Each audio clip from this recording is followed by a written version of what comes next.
여러분 안녕하세요. 군무원 시험 준비하느라 얼마나 고생이 많습니까? 저는 전자직군을 강의하는 사람으로서 여러분들이 이제 시험을 2개월 앞두고 마지막 정리 단계에 있을 것입니다. 그래서 전체적인 전자공학 과목에 대해서 출제 범위와 학습 내용을 여러분들한테 자료로 제공하고자 합니다. 저는 또한 전년도 문제들은 군무원 문제 등을 분석해서 출제 예측 단원을 오늘 제공해 드리겠습니다. 또한 그 출제 예상 단원과 또 출제 예상 주제를 여러분들에게 알려드릴 테니까 남은 2달 동안 잘 점검하면서 정리하면 좋겠습니다. 저는 또한 이것을 참조해서 앞으로 1달 동안 출제 예상 문제를 만들어서 6월 초에 유튜브를 통해서 업로드할 예정입니다. 전자공학 과목은 전자공학에서 배우는 그게 지금 나타내고 있는 6개 과목이 전자공학 개론에 함축되어 있습니다. 또한 전자회로 부분은 우리가 또 전자직에 전자회로 과목이 따로 있습니다. 여기에 한 35%에서 40%가 상당히 중복이 되어 있습니다. 또 여기 전자공학 개론에서도 전자회로 부분이 상당히 많은 비중을 차지하고 있습니다. 그 외 과목들은 전자기학이라든지 통신이론이라든지 자동제어 같은 경우에는 상당히 좀 더 피상적으로 그렇게 깊게 들어가지는 않습니다. 전자기학, 자동제어도 앞부분에 개론 부분, 전자기학도 앞부분만 살짝 나오기 때문에 여러분들이 그렇게 어려운 부분은 아닙니다. 그래서 잘 정리를 하시면 좋겠습니다. 아까 6월 초에 제가 또 이후에 발생되는 자료, 오늘 또 올린 자료들도 여러분들이 유튜브 구독 눌러주시고 좋아요도 눌러주시고 또한 댓글을 여러분들 이메일을 남겨주시면은 여러분들 이메일에 제가 이 자료들을 제공해 드리겠습니다. 그 외에도 여러분들이 댓글을 통해서 여러분들이 공부하시다가 궁금한 사항이 있으면은 이렇게 댓글이나 저 이메일을 또 알려 드릴 테니까 주시면은 제가 또 성의껏 이렇게 답변 드리겠습니다. 지금부터 출제 예상 단원과 주제에 대해서 소개를 드리겠습니다. 1장은 전자기학 부분입니다. 여기에는 정전현상 및 자기현상 되어 있는데 전자기학 부분의 앞부분이 되겠습니다. 그래서 1절은 정전현상이라 해가지고 전개 부분입니다. 전개에 대전, 정전유도 뭐 이런 쪽이 되어 있는데 제가 전년도 예상 문제를 분석해 보니 아마 올해는 요 캐패시턴스 직병렬 회로에서 합성 용량 구하는 문제와 그 다음에 정전 에너지 계산하는 문제가 좀 저 생각에는 유력하게 느껴집니다. 여러분들이 뭐 이 부분이 꼭 나온다기보다는 이 내용을 보시면서 그 주변 부분을 좀 참고하시면 좋겠습니다. 다음은 전류에 의한 자개 부분입니다.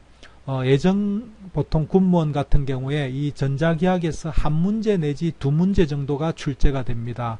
그래서 어떤 해에는 한 문제 또는 어떤 해에는 2문제 정도가 출제가 되고 있는데 올해는 어떻게 될지는 모르겠습니다만은 또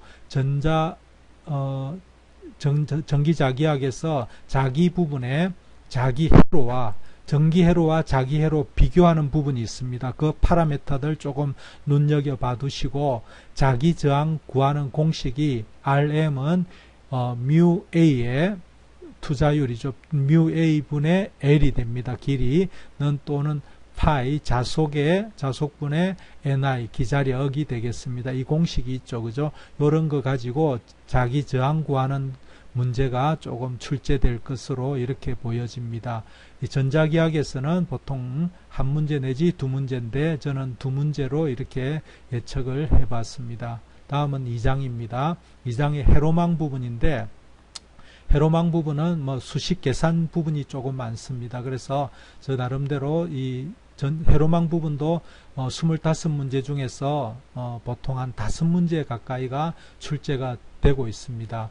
그래서 회로망 1절 부분은 회로망 이론 부분인데 저 같은 경우에는 삼각파라든지 반파, 우리 삼각파, 반파, 전파, 구형파 뭐 이런 것들이 있죠. 거기에서 파역률과 파고율 구하는 문제 한번 봐두시면 좋겠고, 여기는 출제 예상 문제 한 문제라고 했는데 저는 두 문제로 잡아봤습니다. 이 문제하고 RC 회로하고 RL 회로에서 전류의 크기와 위상 구하는 문제 있죠. 벡터 부분, 그 부분 조금 공부를 해두시면 좋겠습니다.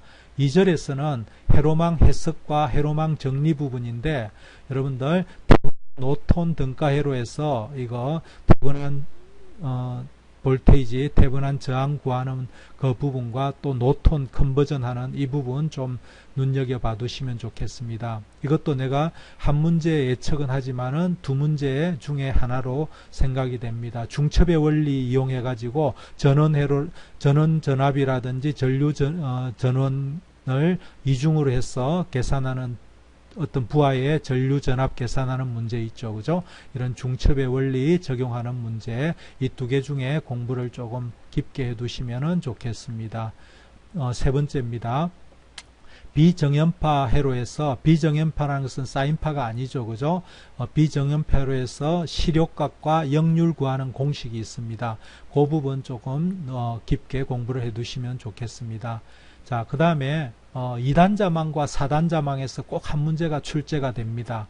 이거는 거의 매년 출제가 되다시피 하고 있습니다. 2단자망 아니면은 4단자망에서 나옵니다. 그래서 저도 2단자망은 역회로 있죠. 역회로가 좀 유망하다고 생각합니다. 역회로 그 L하고 C가 직렬로 된 거를 병렬로 바꾸고 병렬로 된 걸 직렬로 바꾸는 역회로 계산하는 문제, 그 다음에 4단자망에서는 ABCD 파라메터 계산하는 문제, 어떤 간단한 회로가 있고 ABCD 파라메터를 계산하는 그 두 개 중에 하나가 유력할 거로 이렇게 예측이 됩니다. 다음은 과도현상입니다. 과도현상이라는 것은 우리가 어떤 스텝 펑션이 들어갔을 때, 직류가 들어갔을 때 스위치를 열었다 닫았다 했을 때 나타나는 그런 전압들이 어떤 현상이 일어나는지, RL, RC 회로에서 스위치 온 오프 시에 나타나는 과도 현상에서 전압 전류 계산하는 문제, 좀 눈여겨 봐두시기를 바라겠습니다. 다음은 3장 반도체 부분입니다. 반도체 공학, 이 또 깊게 들어가는 건 아니기 때문에 여러분들이 요쪽 앞쪽 부분은 뭐 가끔 출제가 되긴 하는데, 에너지 밴드 있죠. 그죠?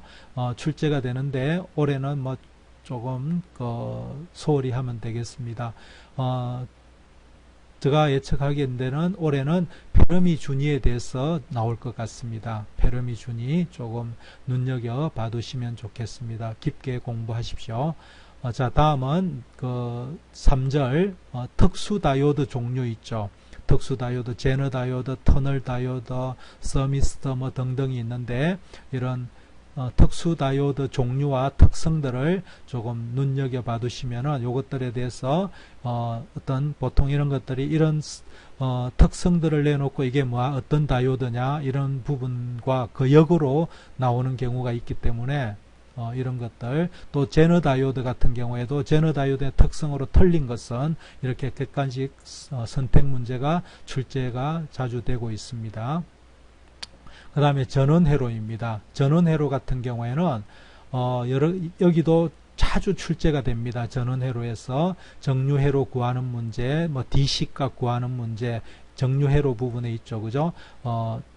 반파 정류회로, 전파 정류회로에서 D식 값 구하는 문제, 이 부분은 너무 자주 출제가 됐기 때문에 저는 올해 평활회로를 추천합니다. 평활회로, C 평활회로, L 평활회로 특성 비교하는 거 서로 이게 좀 책에 있으니까 잘 봐두시기를 바랍니다.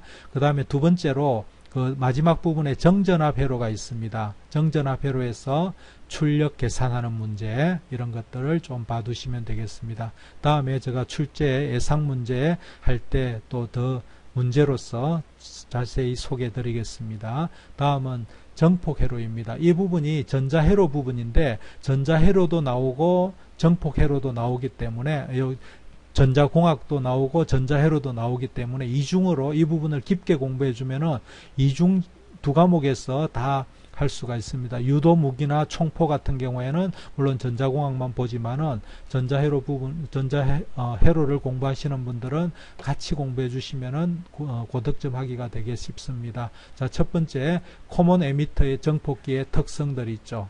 이득 구하는 거, 코먼 에미터 좀 깊게 공부해 주시면 좋겠습니다.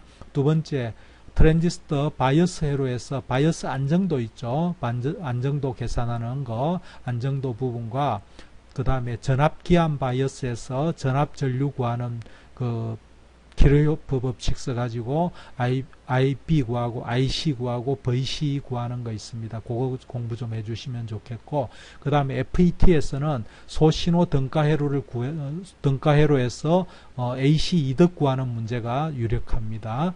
다음은 다단 정폭 회로에서는 종합 이득 계산하는 것, DB로 계산하는, DB 값 계산하는 부분과 종합 이득 계산하는 부분 공부 좀 해주시면 좋겠습니다. 그리고 또 아울러서 자범 지수에 대한 부분, 다단 정폭기 하면은 종합 이득 구하는 거하고 종합 자범 지수 구하는 이식 좀 잘 기억을 해두시면 좋겠습니다.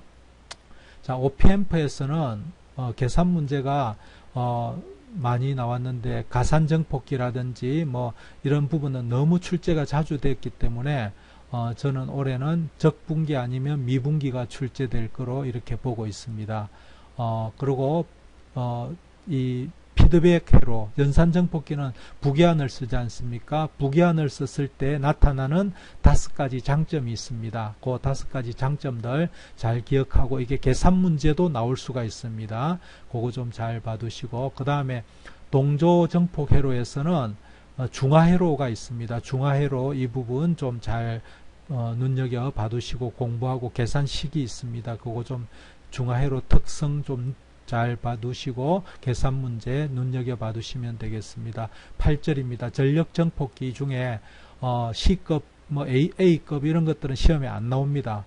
주로 B급 아니면 AB급이 나오는데 올해는 AB급 푸시풀 정폭기가 나올 것 같습니다. 이 부분 좀 깊게 봐두시면 좋겠습니다. 6장입니다. 발진회로입니다.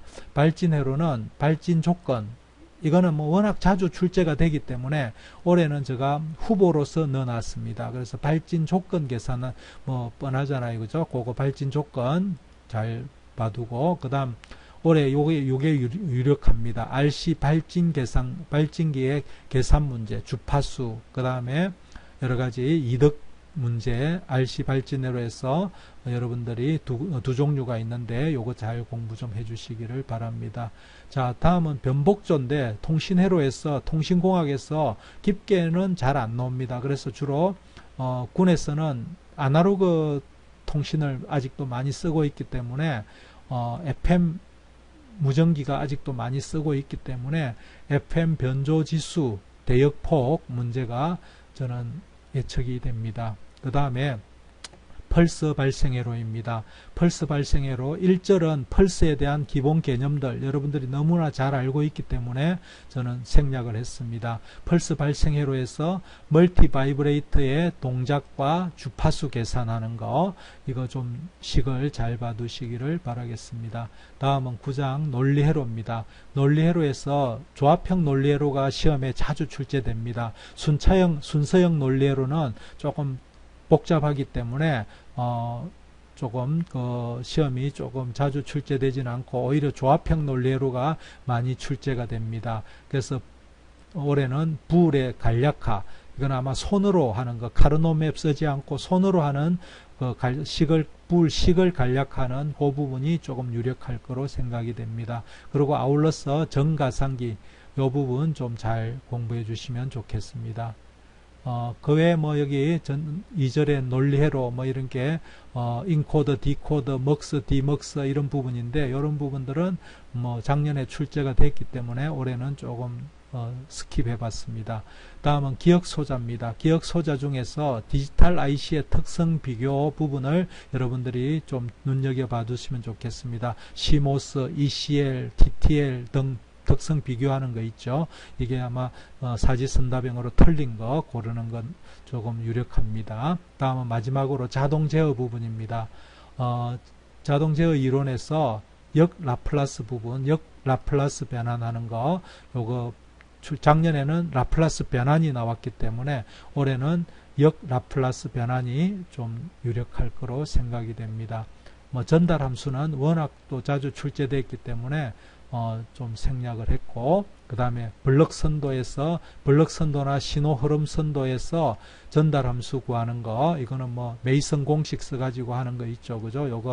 이거는 뭐 늘 자주 나오니까 꼭 한번 봐두시기를 바랍니다. 그 다음에 응답과 제역의 안정도 판단에서 루스 판정법 또는 나이키스트 판정법이 있습니다. 요 안정도 판정법. 루스는 그 K값 구하는 거 있죠, 그죠? 루스 공식 써가지고 판정하는 거 나오고, 나이키스트 같은 경우에는 도표 이득 교차점과 위상 교차점에서 그 안정도 여유 이런 것들 좀 공부를 해주시면 좋겠습니다. 뭐 건계적법도 나올 가능성이 있는데 이거는 조금 더 눈여겨 봐야 될 것 같습니다. 제가 다음 6월 초에 이것을 바탕으로 해서 제가 25문항을 만들고 또한 그 풀이 과정도 동영상으로 만들어서 올리겠습니다. 그때를 기대해 주시기를 바라고, 조금 전에 이 강의 자료는 여러분들이 원하시면은 저에게 댓글을 남겨주시면은 이렇게 제가 메일로 이 자료도 토스해 드리겠습니다. 그 외에 앞으로 또 동영상을 조금 더 이것을 문제를 만들어서 또 풀이 과정도 동영상으로 만들어서 올려드리겠습니다. 좋아요와 구독 눌러주시는 거 잊지 않으시기를 바라겠습니다. 이상으로 정보를 마치겠습니다. 감사합니다.